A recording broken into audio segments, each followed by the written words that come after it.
Hai sahabat Afram, di bulan September yang lalu, The Fed dan BI kompak menurunkan suku bunga acuannya.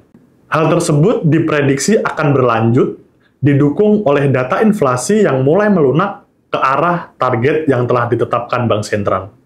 Beberapa sektor diuntungkan dengan adanya tren penurunan suku bunga tersebut.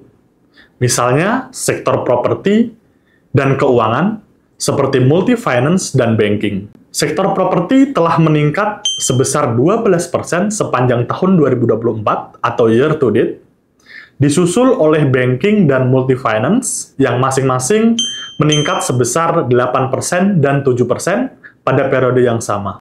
Tapi kami melihat ada satu sektor yang menurut kami seharusnya diuntungkan oleh tren penurunan suku bunga, namun masih underperform di sepanjang tahun ini.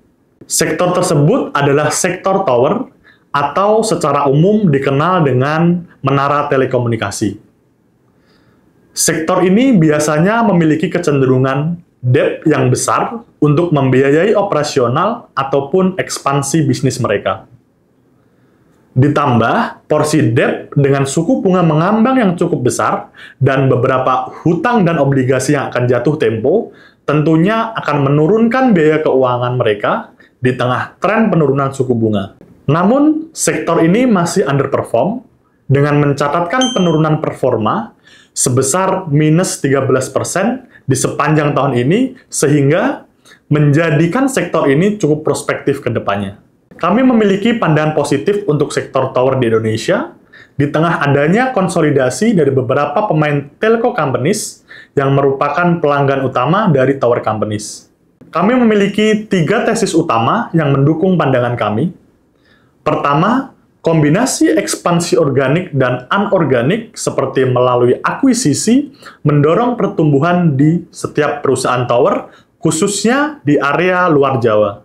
Yang kedua, segmen bisnis fiber optik menjadi key driver ke depannya di tengah upaya peningkatan kualitas internet di Indonesia.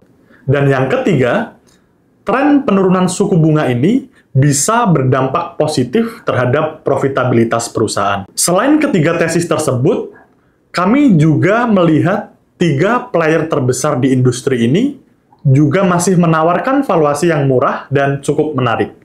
Terima kasih sudah menonton. Jangan lupa untuk like dan subscribe ya, agar kamu gak ketinggalan informasi menarik lainnya. Sampai jumpa!